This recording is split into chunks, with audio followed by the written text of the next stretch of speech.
Hello everybody, it's Jen with Pro Organizer Studio. If you are here for the interview with Samantha Pregenzer of Simply Organized in San Francisco, you are in the right place. So this is Pro Organizer Studio, and in case you don't know who I am or what Pro Organizer Studio is about, I'm Jen Obermeyer. And Pro Organizer Studio is a business and design resource specifically for professional organizers. So that's really cool if you are interested in this industry and have no idea where to start. We have lots and lots of free resources. And it's also really cool if you've been in the industry for a while, because we have services and all kinds of cool stuff to help you step up your game. So speaking of stepping up your game, hey everybody, I see you guys joining. I'm so glad that you are here. Speaking of stepping up your game, tonight we were talking with Samantha, and she has been in business for about 4 years. We're going to talk to her about her business story. While I'm waiting for her to join us, I will mention a little bit about her. She is obviously the creator and the person behind the Simply Organized Instagram, which a lot of you guys are very well aware of. She has tons of followers. She's super cute, and she's always posting really good tips. So Simply Organized on Instagram. If you guys don't follow her yet, you need to check it out. She has, hey you guys, oh hey, I'm so glad everybody's saying hello. Randy said, I just found this page today, and I found Sam's page today as well. So great. So if you're a new follower of mine and of Sam's, I think this is going to be really fun for you guys. Let's see.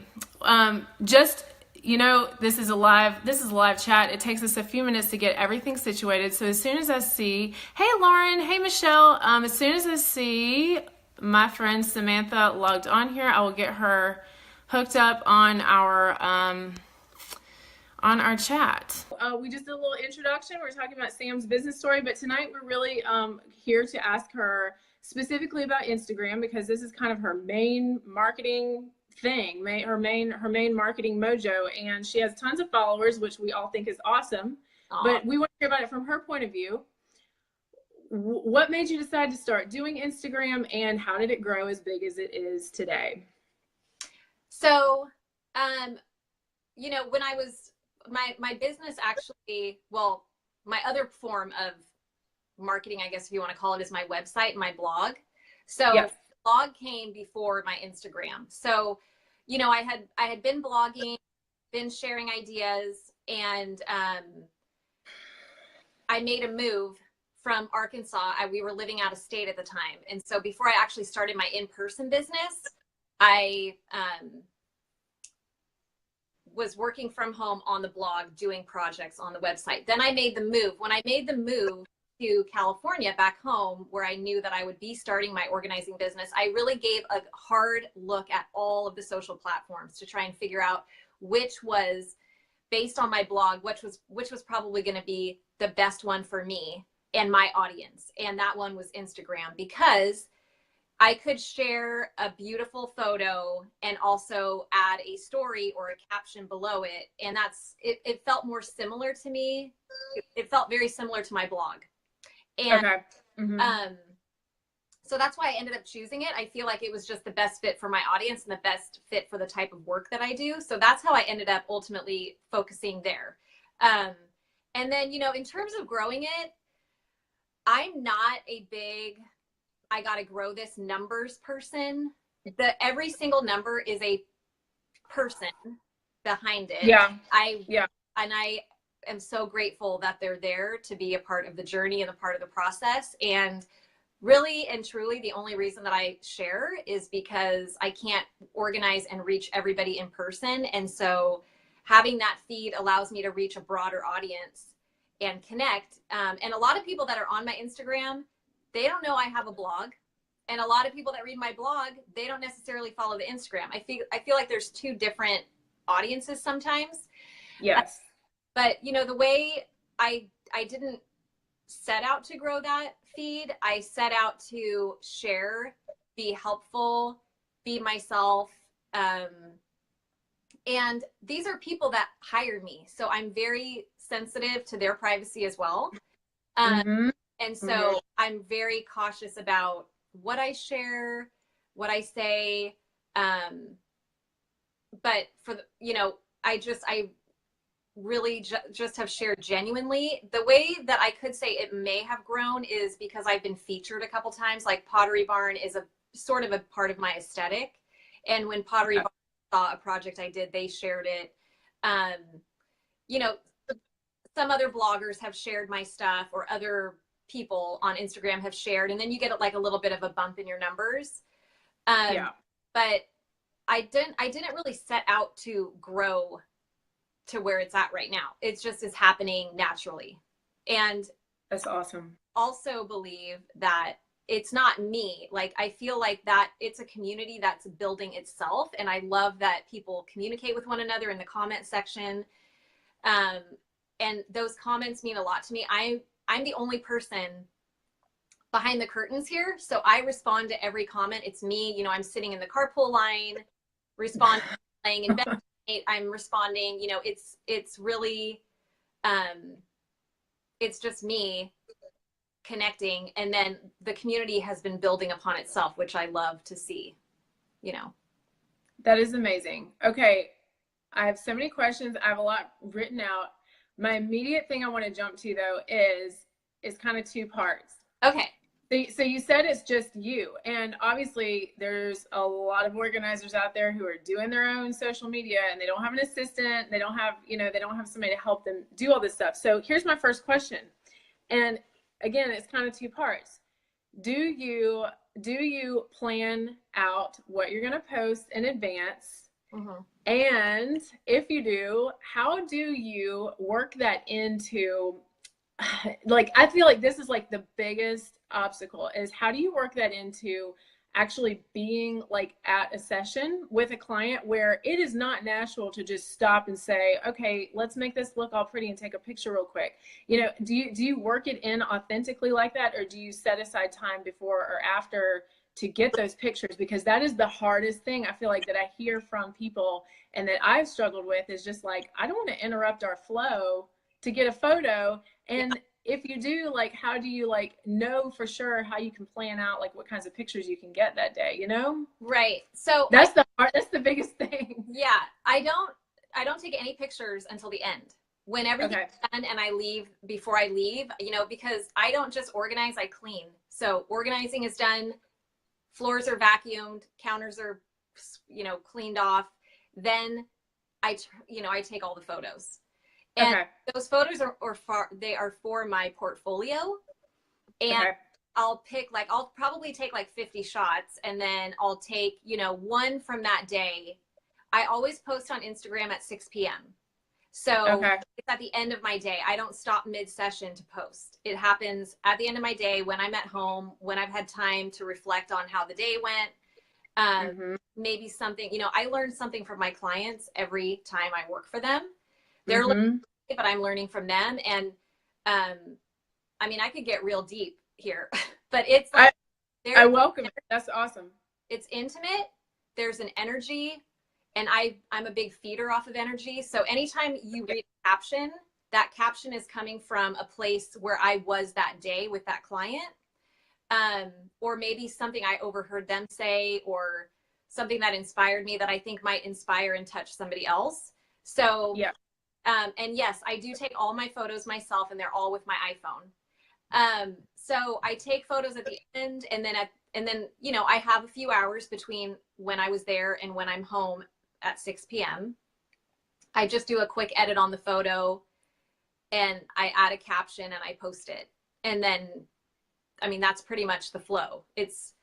I don't stop mid session, only occasionally, like if I wanted to take like a few, like if I'm in action organizing and I ask, can you just take a quick shot of me doing, XYZ, just so I have it.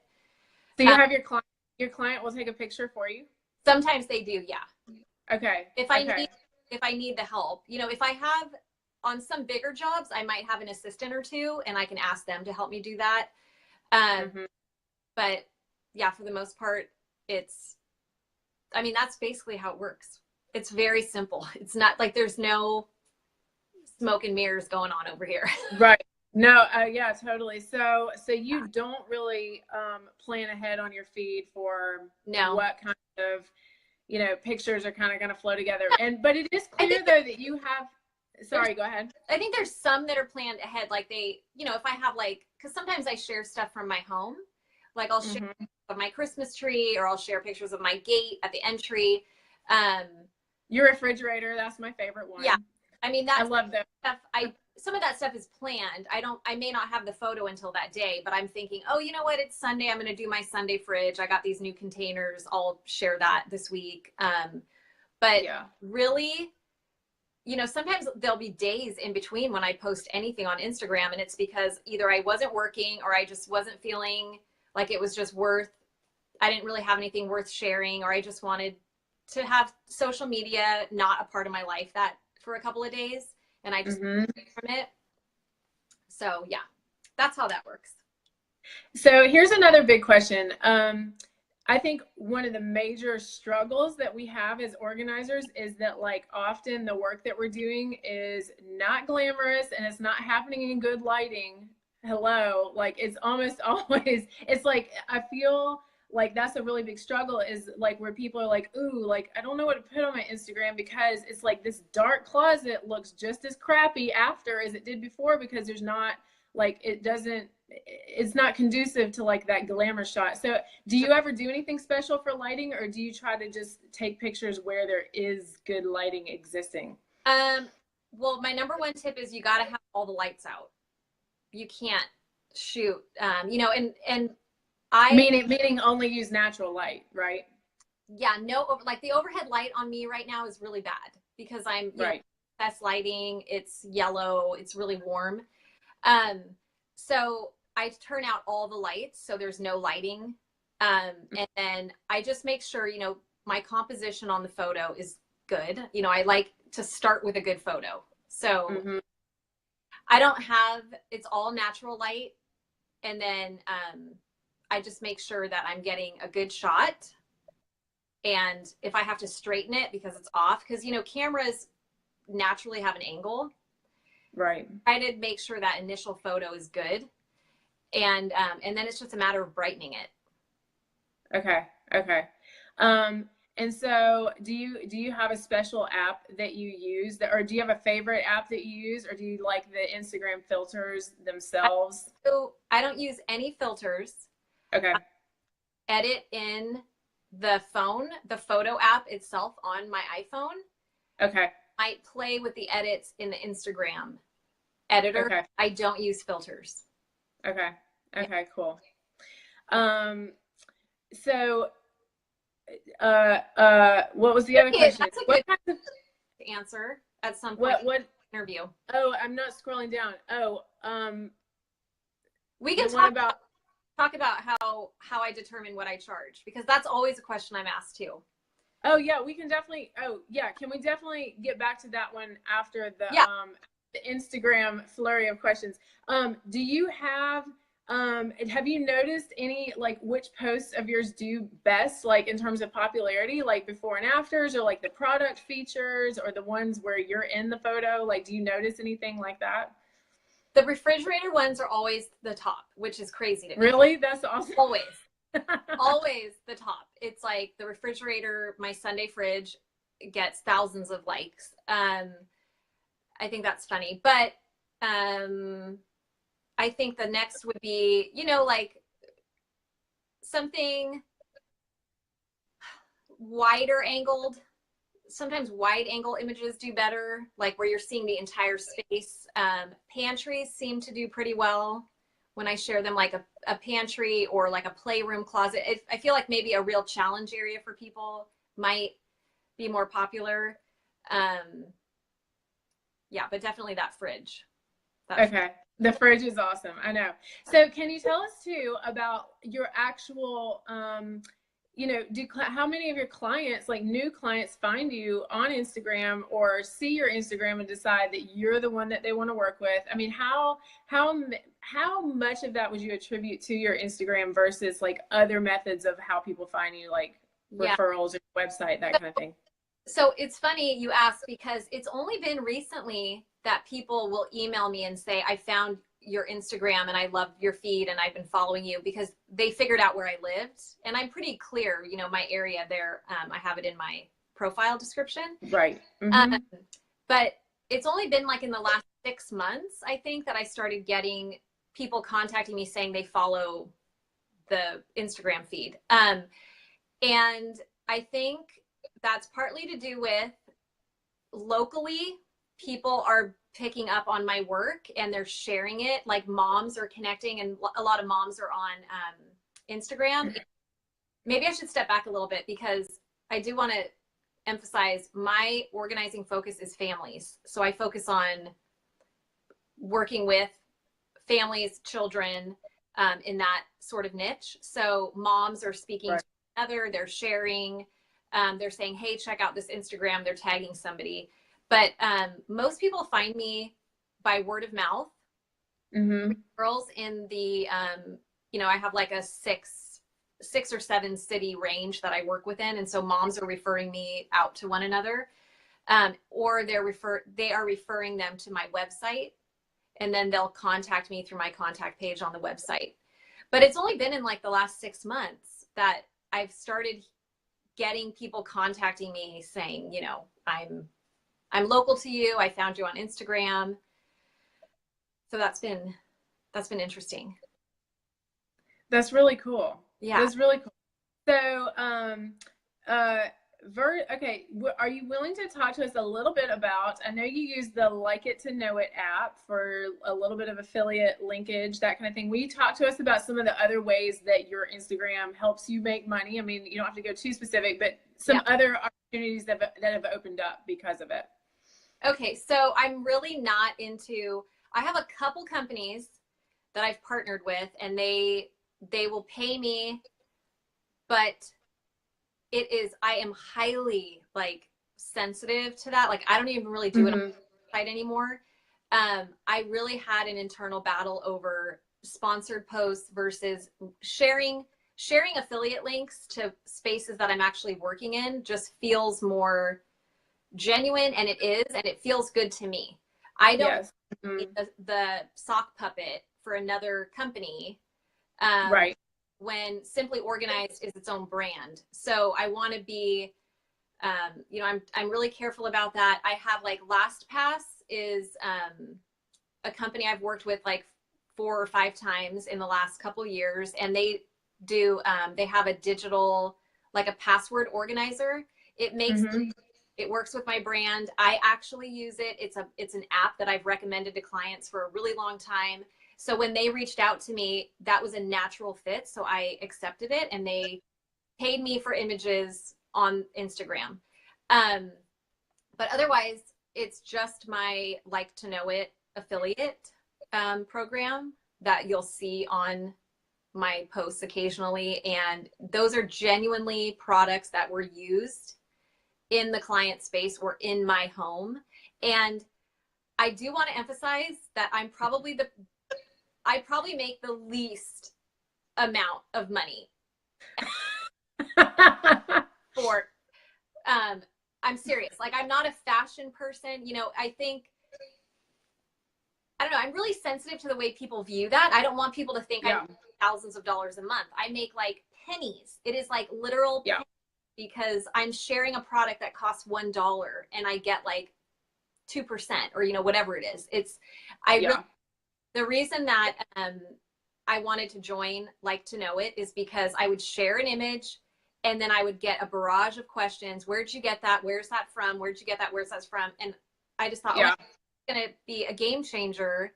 It's going to be so much easier. All someone has to do is like it, and all the details are emailed to you. And so anyway, that is, I would say that, so I set up a shop page on my website using Like to Know It.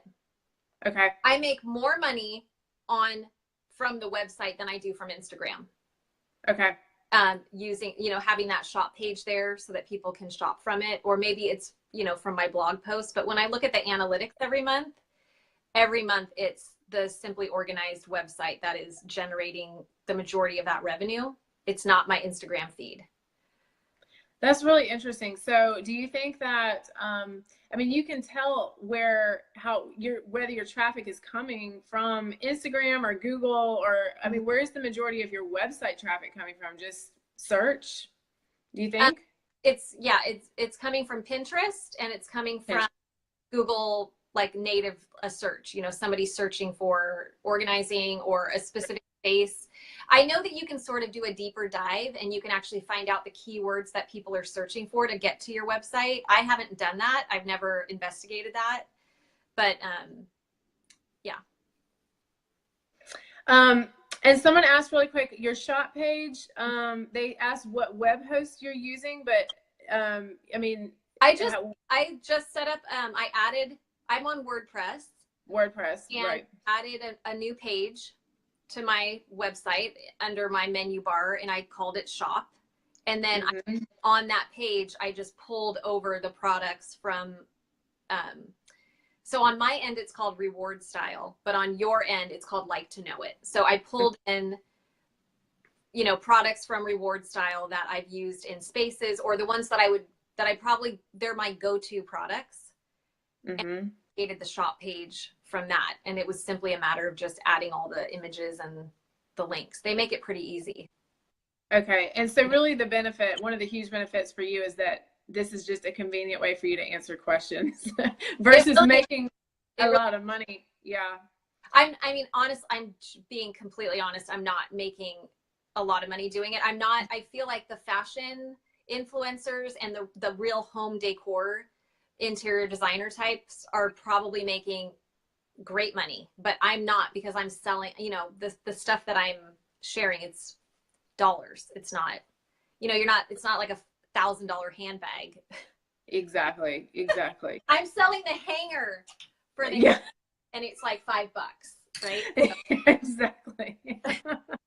But it's so practical, and that must feel good to be sharing things that really are helpful in people's lives rather than cluttering up their closet about WordPress. I am on WordPress. I've been on WordPress for just over 2 years, and I do pay for my web host, and I'm not remembering their name right off the bat, but it's not very much money to host your own website. It's like, I think I pay annually, and it's like less than $100. Okay, perfect. Yeah. Perfect. Okay, is there anything else that you can tell us about Instagram? I know you said, okay, well, everybody hates you now because they're like, so you got 100,000 followers without even trying, because you weren't really trying to grow it. But like, are there any other tips you can share? I know you said getting reposted or reblogged by other big accounts. I mean, that is a huge thing. Are there any other tips you can share about like things that you really feel like just boosted you forward or propelled you forward, like with your following? With Instagram. So, I am a believer. I don't like using that word authentic because I think it's really getting overplayed, but it's true. I mean, I gave that speech, in our first live intro of 3. When I spoke, when I was the keynote at the Professional Organizers in Canada, I was speaking about, the power of you. I was inspiring those organizers that you can find your own niche within this profession by being yourself. Everybody is a unique person. Everybody has innate talents. Don't ignore those. And so if we're going to talk about Instagram, it's kind of, I look at it as the same thing. I am infusing my personality, but also clients, experiences and the challenges they face. I'm pairing it with a beautiful photo. I think that helps when I get messages I'm telling you, I just got one. I think it was this morning or yesterday morning. I was laying in bed at 5 o'clock. I get a direct message. These are my favorite because it makes me know I'm doing good when somebody messages me and they say, you're real. I love following you because you're real. And that is exactly who I am. I am real, and I don't ever want to be this phony trying to grow and get numbers and, all of that. I'm just trying to genuinely reach people, and that is being felt on the other end. So I think being yourself, following your passion, not paying attention to the things around you. Like I put on the blinders. I don't, if there's somebody negative that I'm sensing in I don't pay any attention. Yeah. I really just am trying to do good work. I'm trying to do legacy work, to be totally honest with you. I'm not trying to just do it. Like I'm trying to actually make an impact, make a difference. I'm trying to have work that I can look back on and feel really good about, and leaving and having this community is the same thing to me. I feel like I love this community so much. Mm-hmm. And so I think, I mean, that in my opinion is a great way. And it doesn't matter. I think maybe if you're not trying to grow it, is probably the better thing to do. Right? Yes. Yeah. I completely can. Yeah. I can understand that, because people can kind of sense when you're doing something inauthentically. Yeah. And on second, I mean, within the first line of some caption, I can be like, oh, yeah, you know, yeah. Do you, so we all love your Instagram stories too. And I know that there are going to be some people who don't know the difference between the stories and the feeds. So stories are like the Instagram answer to Snapchat, where you have like your video where you can talk like to the camera, you can show something like really quick, little snapshot. We've seen like a lot of like your little day in the life things, which are really fun, and getting to like hear your voice, and rather than just seeing a picture of you. I mean, I think people really love that. I mean, do you feel like, do you get a lot of responses when you post a story? Like, do people direct message you or like, that was hilarious, or yeah, I totally agree. Yeah. People, I'm so, I don't like to be on camera, but sometimes I just get in a mood and I'm like, I'm in it. I gotta do something. And yeah, I'll just post in the moment. But I just like to have fun with it, and and connect. And then people they respond, and it's so great to connect with everybody. Because I'm alone a lot, right? A lot of I would say, I've gotten to a point in my business where like I was in a closet for the last 2 days, and she was there, the mom was there for probably 2 hours, and then I'm like, okay, bye. Like all I need her to do is just help me pick the things out that aren't staying, and then we predetermined a budget that I'm going to spend on product if we need it, and then I don't need her around. And I actually, as much as I don't love to be around people and like have a good time and stuff, sometimes when I'm in my zone, it's better for them not to be there. And so I've kind of built my business around that, where I don't really need you there unless we're picking stuff out that's not going to stay. Then I need you there, but otherwise you there. Totally agree. Those are my favorite jobs, is they trust me to do my thing, because then you get like 3 times as much done, and real quick. Oh my gosh. I'm so with you on that one. Yeah. Okay. So I want to throw it back to you and let you answer some of the questions that that you get all the time. Like going back to, I know you mentioned the pricing thing, or just some other things that come to your mind right now that you're like, I get questions about this constantly. Like, just talk to us about, some of those decisions that you've made in your business. And okay. So, well, the one question I get all the time is, how did I get started? And the one answer, the only thing I can say is, you just have to get started. Just have to, girl, do it. Like, yes. Get out there, put yourself out there, tell people that you are interested in doing it. Do it for free, or do it for $25 an hour. Like, start somewhere, and let yourself be exposed to everything, because you never know where your heart will end up in this profession until you're exposed to it. I worked under a couple organizers. I joined NAPO probably 6 months after I started my business. And then some of the NAPO organizers, we have like a forum that's private to us that I could go to, and locally. And a few of them, they'll once a week, they'll go in and say, I need an assistant here, and this is the type of work I do. I need an assistant here. So on the weekends, I would go and try out different types of organizing. And that's a quick answer to figure out if you like it or not, because you're in it. and you're working with the expert. This one couple that I worked for, they were both of the homeowners had passed away. I think the wife had died first, then the husband passed away, and they were doing a total clean out of a house for the kids. And the kids were all in their 50s and stuff, but there was so much stuff. And it was, I was like, I can't, like, I cannot do this. I don't know how you guys do this every day. I stuck out the project. I was there the whole weekend. It was real tough. And I figured out quickly that is just not the niche for me. And, you know, I think putting yourself in those situations to experience that and connect with the expert who had hired you, that's great. And plus, you're just going to learn in general. You're going to learn no matter what job you're on, you're going to learn something that will ultimately affect the niche you do end up in. So I think putting yourself out there, I wrote a little while for a local Moms Club newsletter.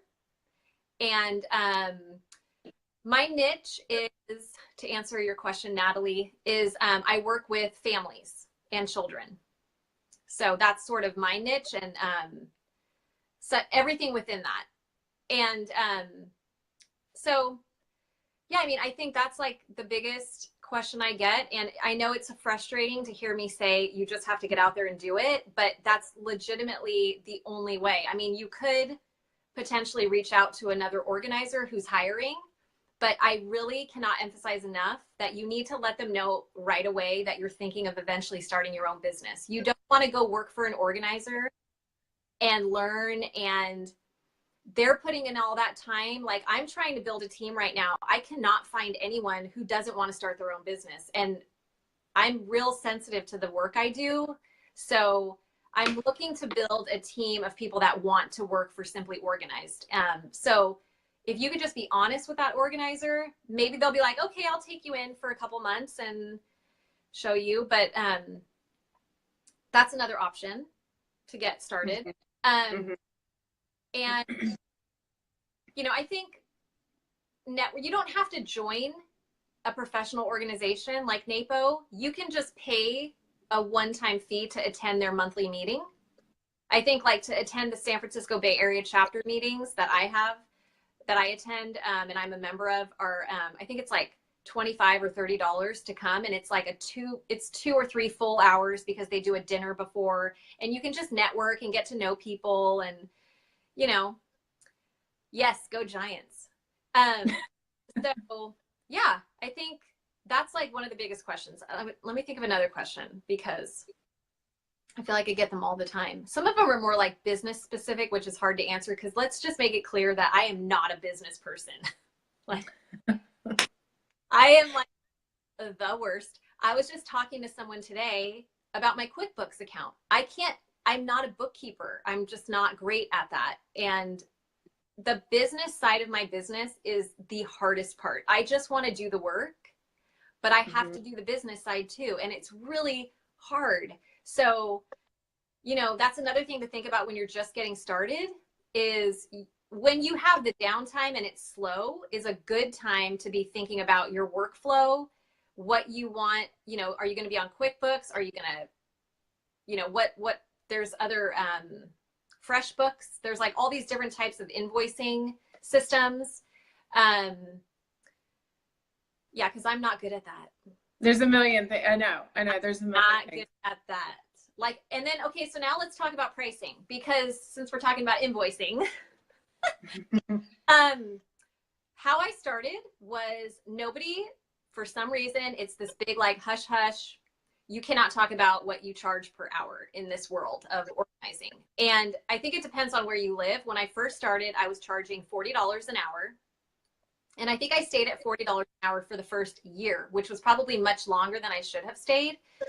But I had to try it all out. And I felt like I was not worth more yet. I was getting there. I was learning, but I wasn't worth more than $40 an hour. I probably could have bumped it up a little bit.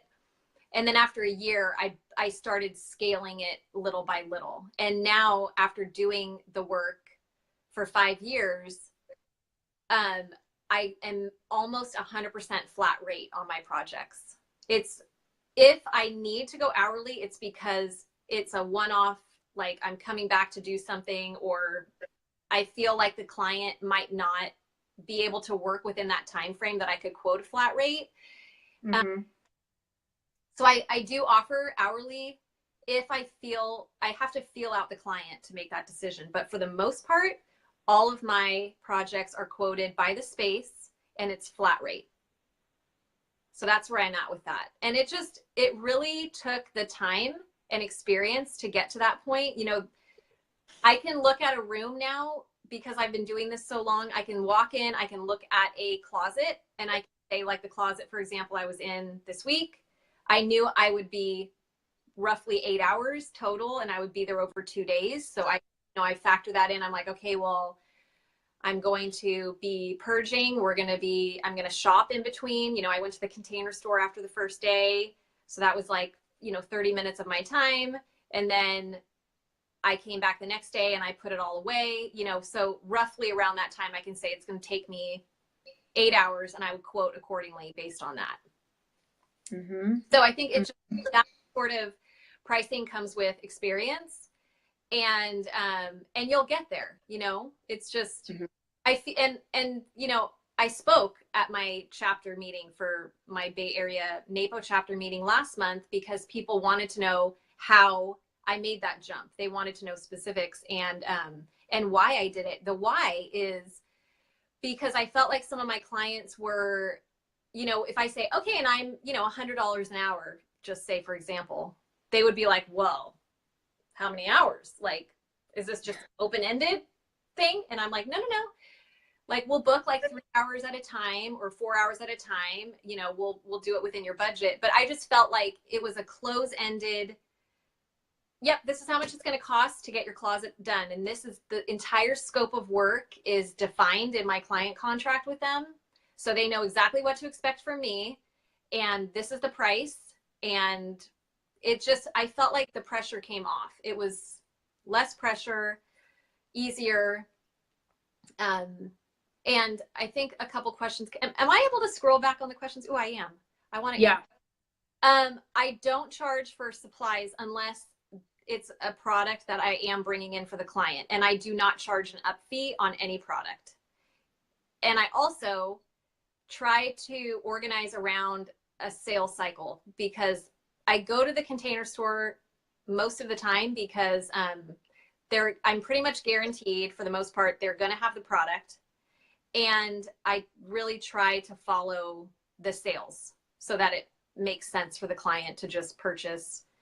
It's just easier because they don't want to pay me to go run around to every Home Goods in the area to track down those bins. They're going to pay me more in the end if I did that. Okay, what was this other question? Do you bring any contracts to your client meetings? All of my the contract is all done before I arrive. They have to agree. Like today I was sitting in my office, I quoted out 2 different families. I send them the quote first. If they agree to it, then I send them my contract and everything's signed before I get started. Mm-hmm. So I don't bring any paperwork with me there. When the Container Store is out of stock on supplies, then I typically either just leave a hole in the spot where it's going to be until the product comes in. But where I'm at in my business right now, and I'm so grateful for it, I'm booking out like 2 and 3 weeks out. So I will then order accordingly so that I have it in hand. Like if I have a feeling that's the product we're going to go with, I'll place my order and I pick everything up. I really try not to walk into that store whenever possible. I shop online. I have the order ready for pickup. I drive in through the drive-through pickup. I pick up everything. So because it's done in advance, I'll typically have the product on hand. I think hopefully that answered that question.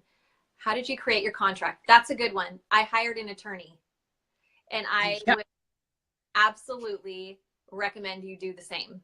So my contract is specific to my business. Yes, the Walnut Creek Container Store. That is my store. And I just started, I'm their new contained home representative in Walnut Creek. So Okay, that other question. What was that question I was answering? I'm so squirrely. You're taking them all over the place, so feel free to contract? answer what you need to. My contract was created by my attorney, and we spent 2 hours on the phone. She took a deep dive into finding out what type of business I do, what type of services I offer. Do I bring in subcontractors? I'm hanging stuff on the walls, and so there's a lot of liability that comes into play. Plus, I'm in somebody's home, so there has to be clauses in there about if something goes missing, if something gets broken, so I had to literally lay everything out on the table with her. And then she left for a couple weeks, drafted the contract, sent it to me for review. And so it's custom to my business. I could not recommend doing that enough. It was more than worth the amount of money. And my attorney is, she has a podcast. She's incredible. And I'm going to give her a shout out right now. Her name is Autumn Witt Boyd. And her podcast is called The Legal Roadmap, I believe. And she is an incredible attorney. I'm working with her right now on trademarking business names. And she's been exceptional. She's great. So that's awesome. Are you trademarking Simply Organized? I can't really talk about it right now. Okay. I have 2 different names. Totally understand. Yeah, I can't talk about it yet. I'm real close to announcing, but yeah. Okay. It's been it's a lot. It is a lot. There's a lot for that. Yeah. Let me go back up here because I don't want to miss anything. I feel bad. I want to answer everybody's questions. I know there's going to be a lot of questions. Yes, I do collect 50% deposit up front, and then 50% the other, 50% of my time, and then whatever job materials come through, at the end. All of that's at the end. But up front, people are paying me because, having that deposit covers my time. A lot of what I do is design and conceptualization and trying to, like I said, if I'm at the Container Store and I need to grab bins because I have a feeling they're going to work in that pantry or in the closet, I'm already thinking about them and shopping for them. So that I have that time covered. So to become a contained home organizer, what happened was I have been in my local Container Store is Walnut Creek. And I know every employee in that store because I've been doing this for so long. They all know me. A position became available in Contained Home, and the area manager heard about me from the store employees, and they reached out and asked. That was my story behind it. I literally just finished training last Thursday. So I'm brand new to it.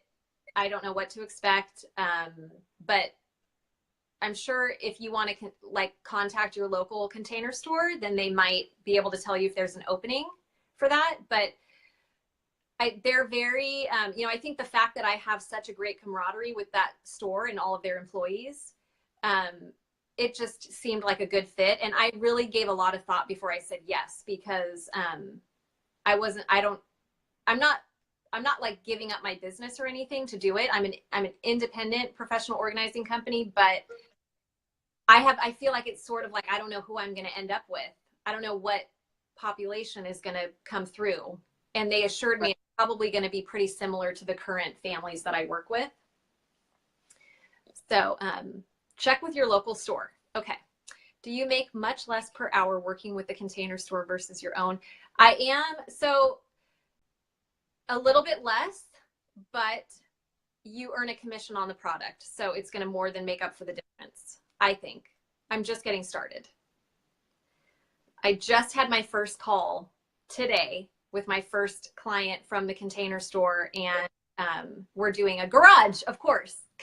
I was like, well, you called the right person because that's what I do. I love garages. So it'll all work out in the end financially. Yes, her name is Autumn Witt Boyd. and I'll type it in at the end. For my business insurance, I contacted my homeowner's insurance, and they referred me to the correct insurance company under their umbrella that would help me get the right insurance in place. So I did that. And then I had to get additional insurance when I joined the contained home program. So on my automobile and stuff, I had to have like over $1 million on my car, and which I didn't have. But a handy woman. Yes, I do a lot of the installations myself, and I love it. Let me read this. Let me read this question out loud, because when people watch in the replay, they may not see this. The question was, if you classify yourself as a handy woman and you do installing, what is the scope of what you offer in that department, and how does that affect your liability? Okay. Well, I'm insured. I have a lot of insurance to be able to do that. And I would only do something that I know I'm highly skilled enough to do the correct way. The installing that I do is like I hang the Alpha systems. I hang other like types of wall systems, like if it's a modular type of a system, just making sure that it's secured to the wall, because when you're, first of all, in the Bay Area, everything needs to sort of be earthquake proof. So like, and then anything with kids, we try and, make sure that it's wall mounted. And just like hanging things in general, I think professional organizers really should learn how to hang stuff, because it's everything. I mean, I can come in and I'm able to do everything, and I'm not having another person. And the homeowner, I love to see the look on a mom's face when all their photos have been propped up against a wall for months, and I come in and we just like hang them up, and they're like, this is incredible. These things have been collecting dust on the floor for months. I like offering like extra little services to people. But I would say that the scope of my work with hanging would be all related to organizing and some home decor. And I only will do something that I absolutely feel confident I have the skills to do. If I don't, I have a handyman that I subcontract with, and he is meticulous and exceptional, and I would not work with anybody else. And I can call him in a pinch and say, I'm here at this address, can you come out? And he's there, and he can help the homeowner get stuff done. You got to have a good handyman on board. That's amazing. That's a really good tip. That is a really good tip. Yeah, my handyman is my guy. I told him he cannot retire. I'm like, no, you are the only handyman for me. Okay, let's see.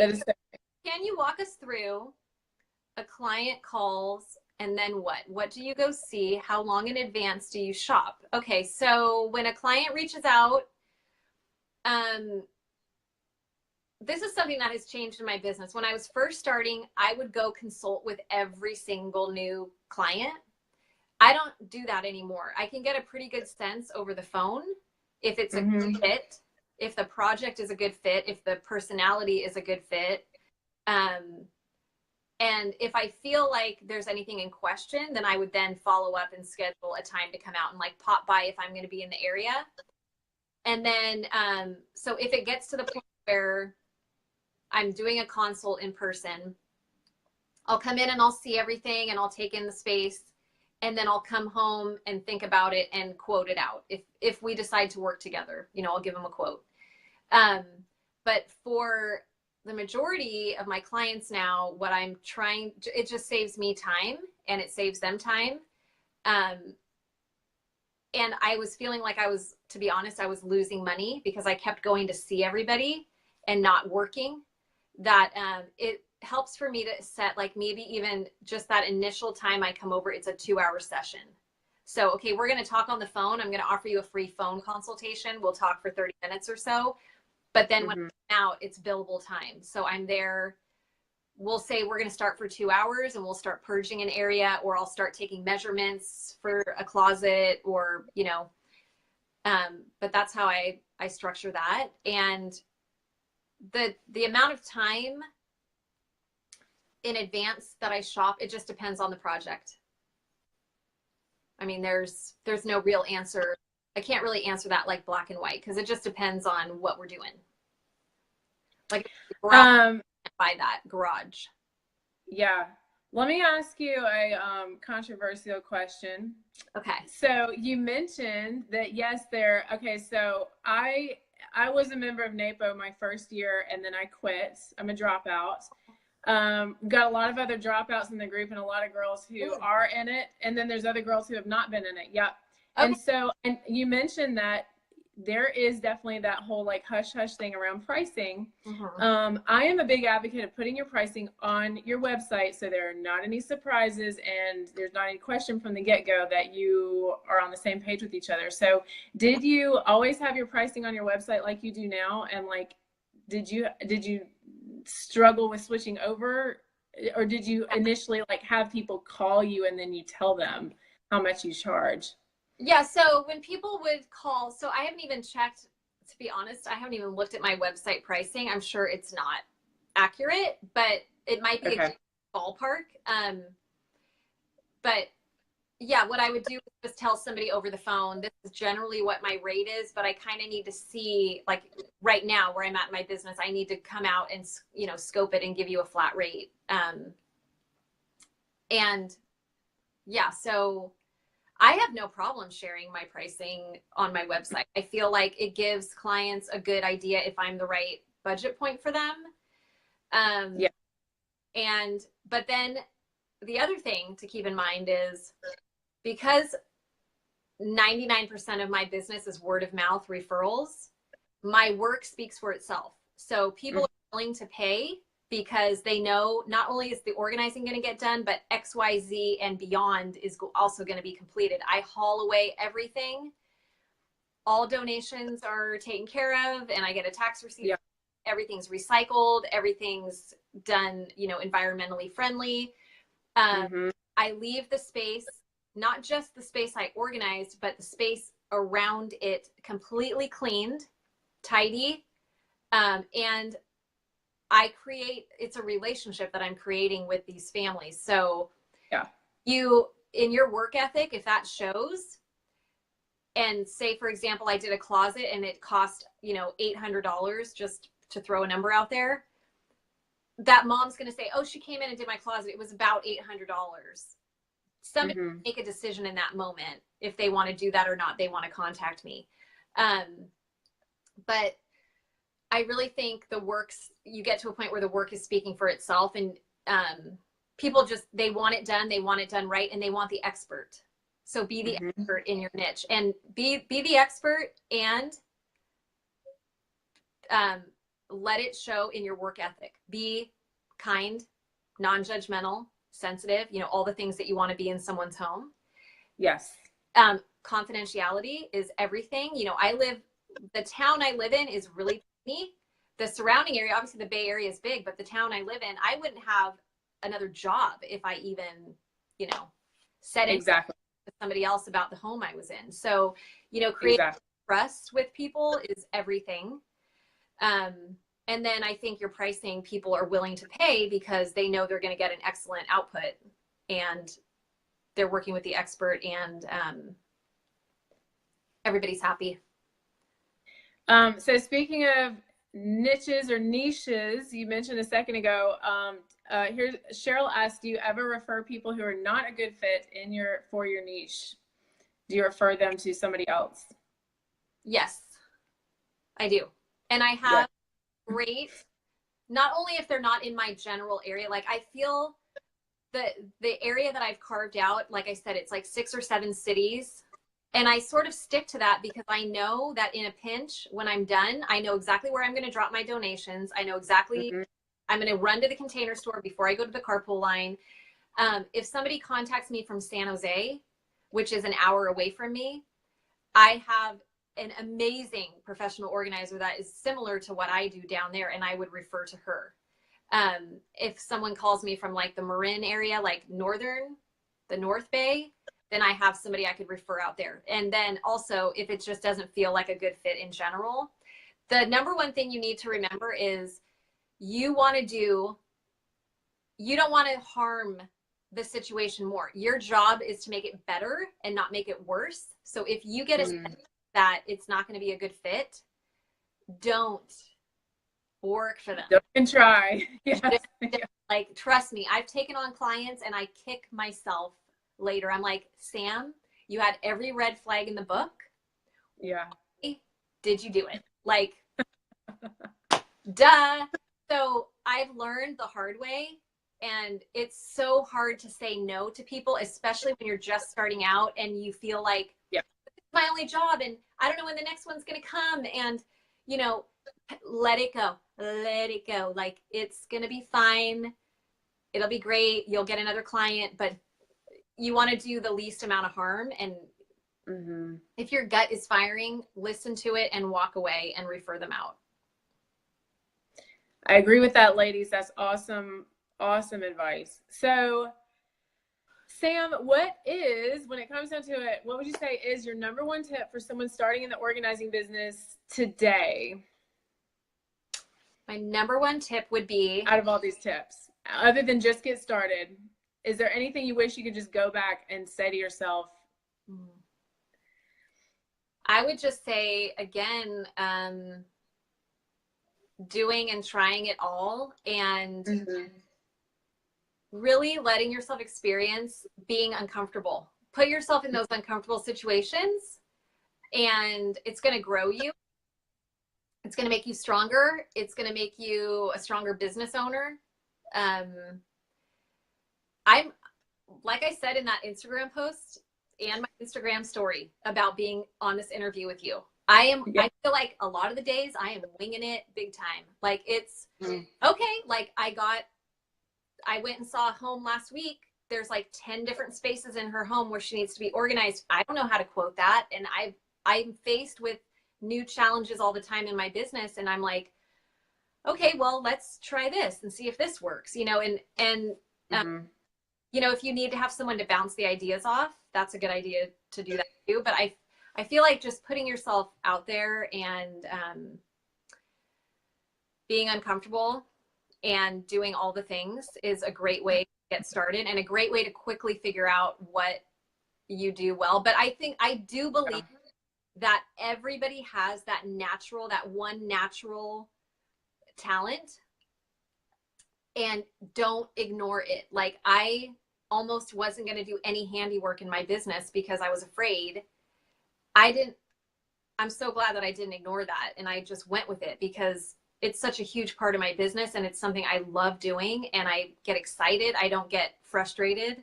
I don't get resentful. I feel like I think organizers tend to like, oh, well, this is the popular trend. This is what I'm going to do. Well, that's only going to last you so long if that's not your natural talent, or it's not something that you're naturally excited about. Do the things you're excited about, and your clientele will find you if you're doing it, because you're meant to be doing that, and people are going to see that in you, and you'll get more clients, more word of mouth referrals. So that would just be another tip. Awesome. Okay. Awesome. Thank you so much for sharing all this. Do you want to end on, let me ask you. I love it. This is so fun. Talk organizing all day. I know. Do you have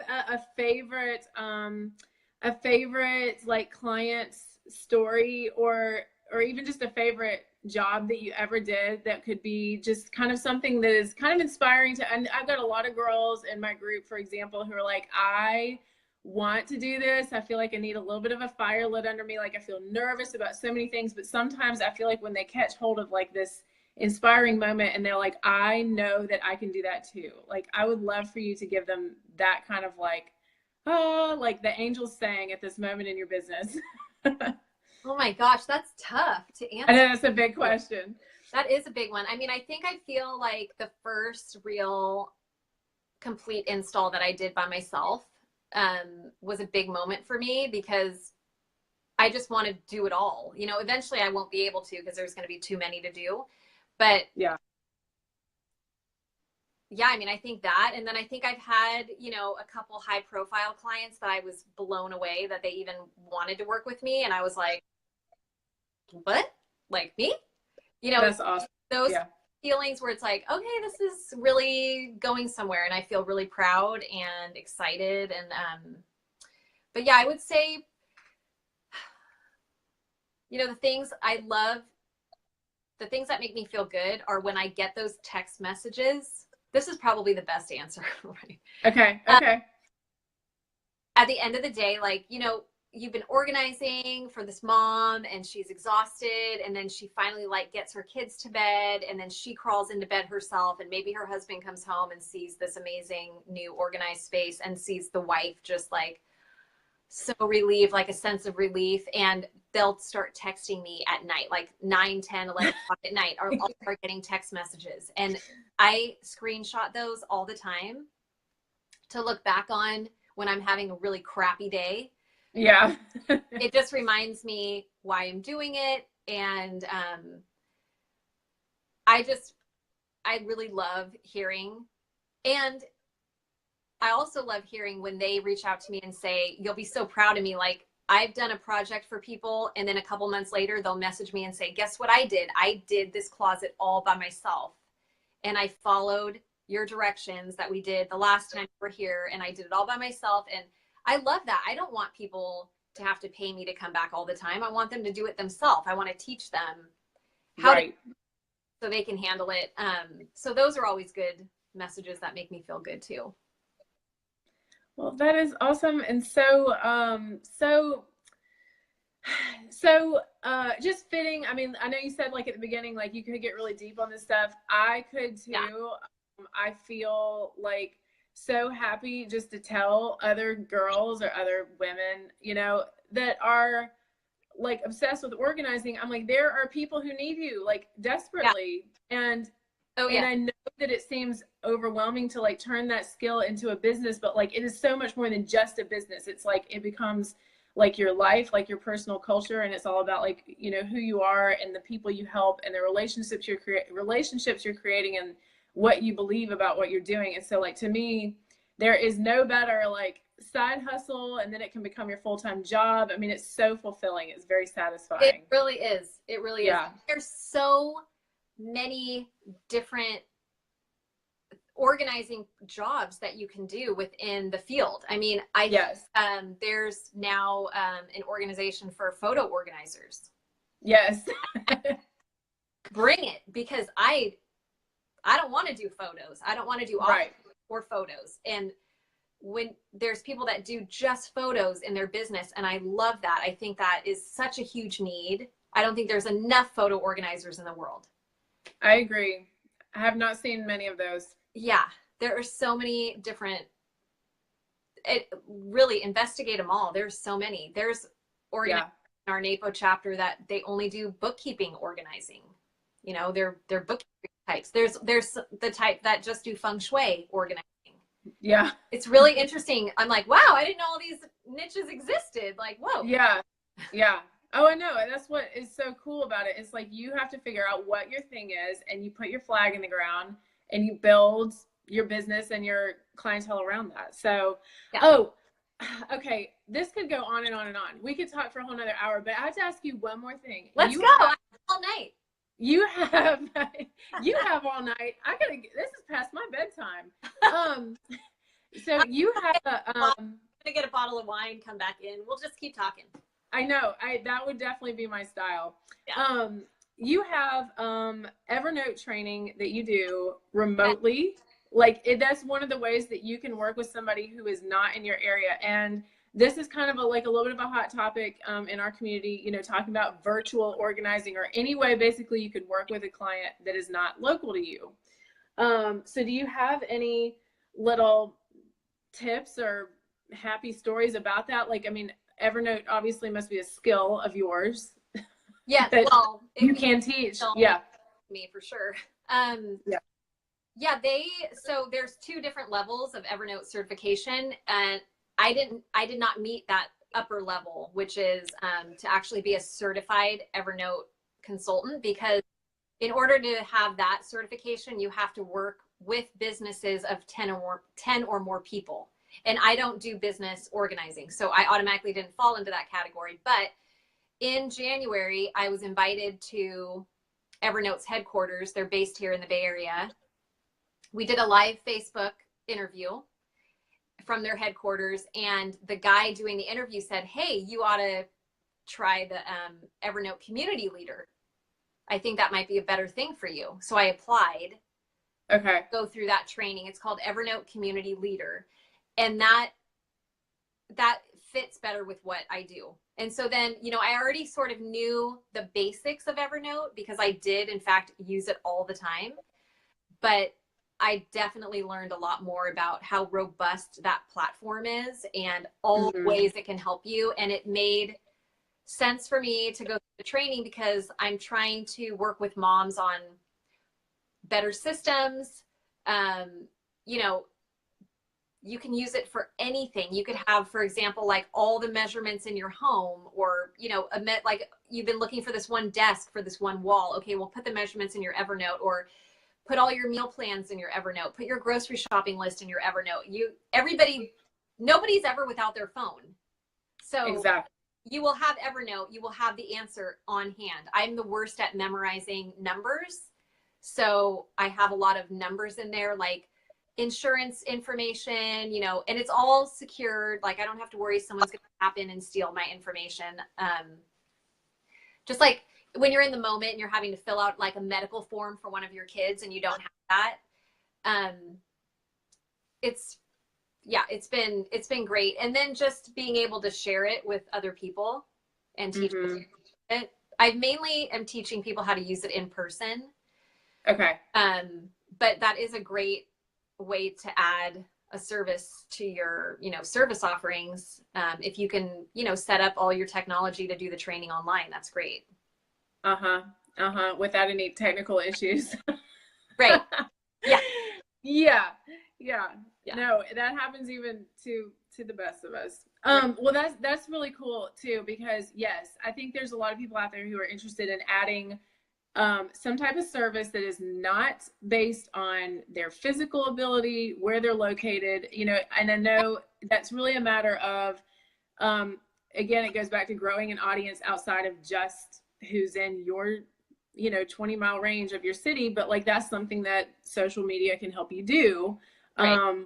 Which is another, it kind of all circles back around. So I just wanted to touch on that. Are there any other good questions we're getting that you want to answer before we wrap up? I don't know. Back.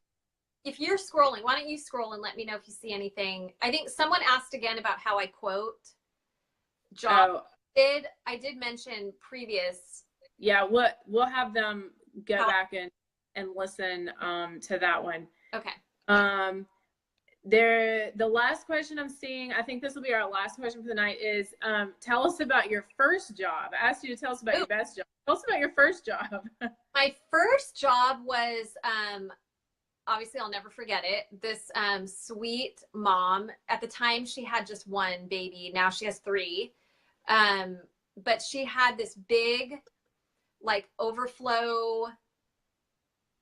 She lived in a really old home, and it was a big, like, overflow sort of closet in their living room.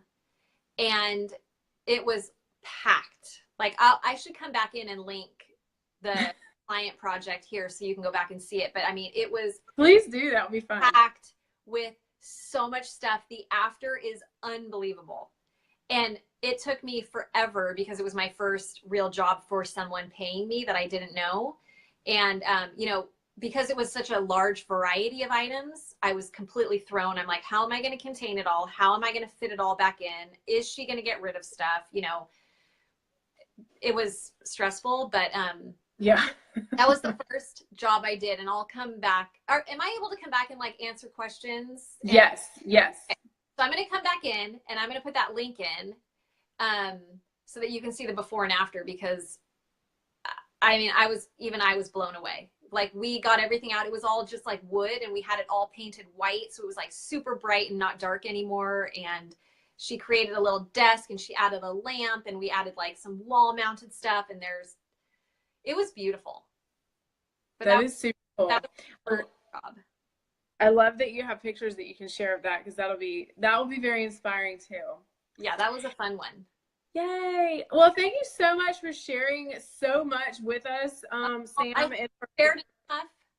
for answering a lot of Q&A on the fly. And I appreciate you giving us, the opportunity that you have to answer some of those questions that you don't normally get the chance to answer. So if you guys are, again, just learning about Sam, just meeting Sam for the first time, you can find her online in many places. First on Instagram at Simply Organize, on her website, which is simplyorganize.me.